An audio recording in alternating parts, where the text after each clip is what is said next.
Hello, lovely people. Hello, lovely people. This is my beautiful black art collection. I'm into black arts. I'm into the arts, but especially black arts.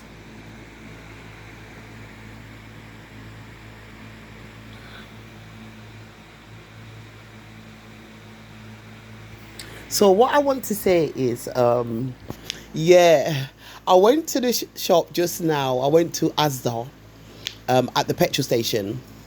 They've got an ASDA at the petrol station in Bow Church. And I went there, and the Asian security guard, he's just annoying me. He's following me everywhere. He's singling me out. He's targeting me. He's harassing me. You know, he's breaching my rights in this country as a British citizen. And I said to him, it's okay.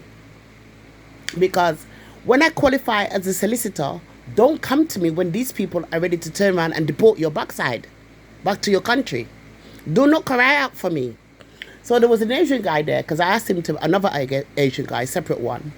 He came into the shop, and I asked him, from outside the shop, I asked him to buy me a single milk so I could make some tea.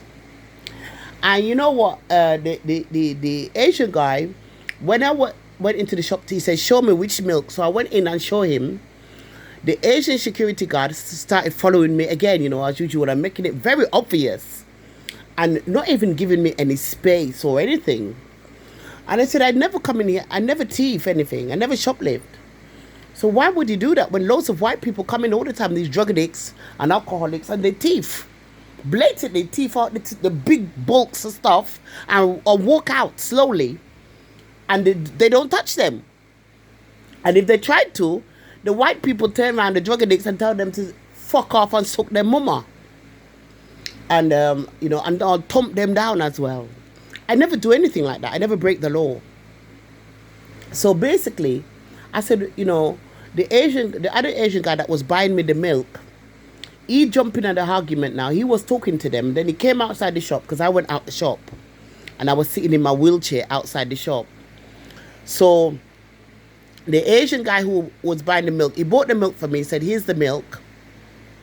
And then he turned around and said, you know something?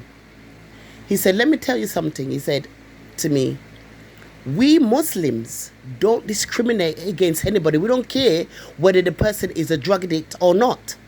I said, stop right there in your blood clot tracks. Stop right there in your tracks. I said, what gives you the right to make assumptions that the Asian security guard is a Muslim and I am not? So he stopped then. I said, yes, you pussyclad. I said, how the fuck do you know that I'm not a Muslim as well? How do you know that I am not a Muslim?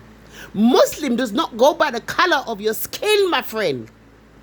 Muslim does not supposed to go by the color of your skin, my friend. You understand? So how could you make the assumption that because he's Asian and you're Asian and I'm black, that I'm not a Muslim and you two are Muslim? Do you understand me? I said, I took my first Shahada in 2002 at Brixton Mosque. You see? But you come and you judge a book by the cover because you're more than racist. You're more than discriminative. You're very racist. Do you understand? So, you know, basically, so many times I used to see in the Asian shop signs, oh, thieves will be beaten up very badly. Let me tell you something. You know, no white people have been beaten up badly beaten up at all in any Asian shops for thieving. Only black people, they shut the door and beat up the black people for your thief them dirty all out of date, rancid, moldy food. I want to go back into time. I was born in Leeds, Yorkshire in 1970. And before I was born, in this country, my dad, who came over during the Windrush in 1950, he was buying from the Asians. I grew up from 1970, and I grew up as a child only ever buying from the Asians. Let me tell you that. Black people in this country supported the Asian businesses. Without us as a black community, those Asians would never have had a fucking business. Let me tell you that now, and I'll tell you why. The white people were so racist back then, they refused to buy from the Asians. It was only us, the black community, that were largely buying everything from the Asians. Back in the 70s, we used to buy everything from the Asians. We didn't go to the supermarkets them days. There weren't really much supermarket, but we didn't go there. Only the white people went there. They went to buy British and show their support to the British. You know, we as a black community, we bought the halal meat. We bought the Raja seasonings for our meat. We bought their vegetables, their fruit, their milk, their bread, their flour, their rice. Everything we bought from the Asians. Me I tell you, I remember growing up only ever buying from Asian shops. My father married a white woman who was born in this country. My father married a white woman who was born in this country. She was born in Lancashire, where she grew up, in Oldham. And as I was growing up with my stepmother from a baby, I remember my stepmother never went to the Asian shops to buy nothing. She would go all the way out of her way into town, or on Roundhay Road to Granways, or go to the white businesses in the town centre, you know, like the markets and places like that where it was white people. My stepmother would only buy from the white. She refused to go to the Asian businesses and support the Asian businesses. It was only the black community that supported the Asian communities. When I moved to my Auntie Joyce's house in Brixton, I think I was around about 12, 13 years old. Auntie Joyce would only buy from the Asians. The meat, the everything in Brixton market there. Back in the 1980s. Auntie Joyce, she would buy from the black businesses as well. You know, like on Atlantic Road, Auntie Joyce would go there to the Atlantic Bakery and buy the Ardo bread, the patty, the bun. But the things like the meat and the something them there, the seasoning and the vegetable and the rare. Auntie Joyce would buy from the Asian. So we supported the Asian community as a black community, and we came here first.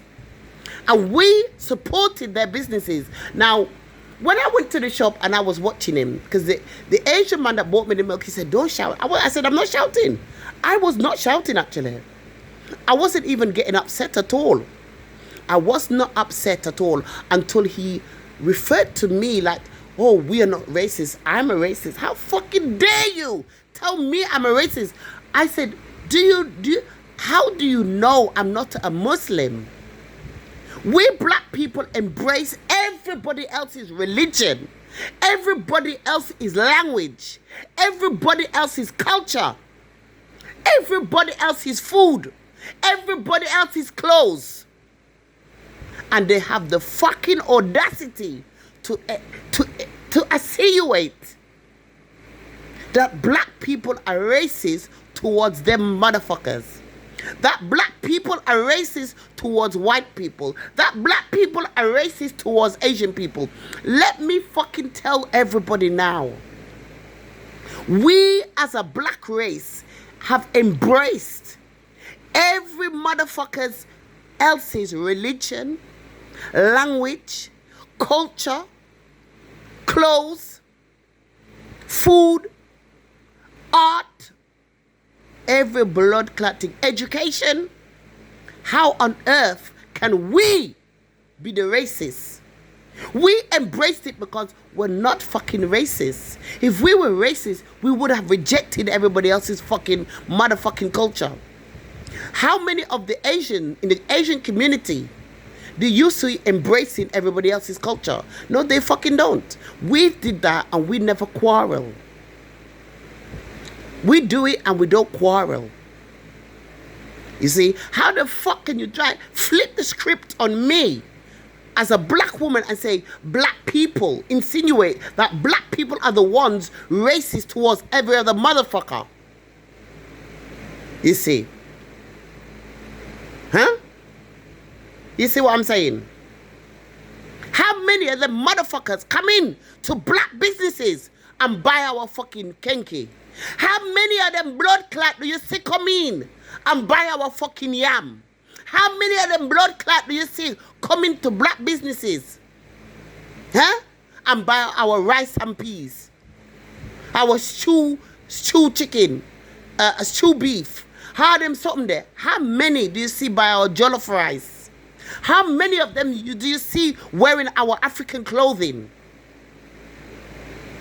How many of them do you see buying our products and using them? None of them motherfuckers do. None of them. But we as a black community, we buy and support them from blood clot hundreds of years. When we came to this country, we came first before the Asians. We supported their businesses after they came behind us. We supported them blood clot shops when the white man stood in solidarity against buying from the Asians. And now they get little money and they feel say, oh, we work hard in our business.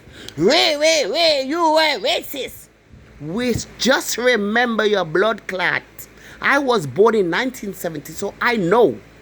We black supported your businesses, your corner shops, when the white man refused to buy from Ono. And now they put on little uniform and they get little money and they feel say, oh, they're looking down their nose at us. They're putting up blood clot signs, say, oh, shoplifters will be beaten. But really, they mean black people will be beaten because the white people come in and thief out them blood clot and they never beat up the white people. Remember, we were the one that supported them blood clot people when they came after us. I just wanted you to know that. We are the ones that embrace everybody else's religion, everybody else's language, everybody else's dress, everybody else's culture. How many of the motherfuckers do you see walking down the road in African clothing?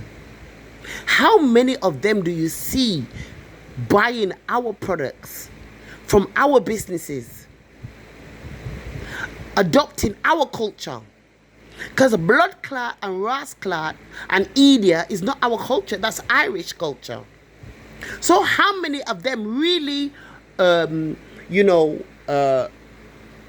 learn African culture, African language, African ways, African dress, African spirituality, and start, enforcing that as a mainstream? None of their blood clot do. None of them. None of them. None of them. None of them. None of them. And then they have the audacity to insinuate, say, me as a black woman from the black community, we are the one racist towards them motherfuckers. You see? So I just wanted to say that. You see? I just wanted to say that because the way he was carrying on in the shop, I just said, it's no problem. Because when I qualify as a solicitor, I said, you just can't, you won't be able to come to me for anything. That's all I said. Because I'm watching your behavior and how on a hard carry on. You see? I took my first Shahada in 2002. And the way I watch and observe very quietly from a long time, I used to watch and observe and never say nothing. Those people are very fucking racist. The white people are also very fucking racist. The Chinese people are also very fucking racist. You see? I told the guy coming up, I pointed out one thing to him. I said, how many of us black people do you see down in, Gaza, persecuting these fucking people, these Muslims? I said, you don't see us there. We are not the fucking one. I said, don't come to me and call me a fucking racist. You don't see my backside in Gaza, killing out your people, oppressing your people. The same people are killing you out in Gaza and oppressing you. Honor, a march, a protest every blood clot week. And yet you let those people in to come and thief out on a bomber clot. For come a mad on a bomber clot. And when I'm just buying or asking somebody to help me to buy something in the shop, which is not your Asian shop, is the supermarket, chains, mainstream supermarket chains, even though it's Asian guys who have now taken over the ownership for ASDA, like a couple of years ago, or a few years ago. About a couple of years ago, the two Asian guys took over the ownership of ASDA. So these Asian guys who took over the ownership of ASDA, have you seen this bomber clad idiot them? We supported the Asian businesses, the Asian corner shops. We bought their fucking halal from 1960, God knows when, 1970. You see, 1980, we bought their halal, and a lot of us were not even Muslim then. But we supported their businesses. And now you get two Asian buy up the whole of ASDA's supermarket chain. They want to carry on like a blood clot KKK. You see? Remember, me say so.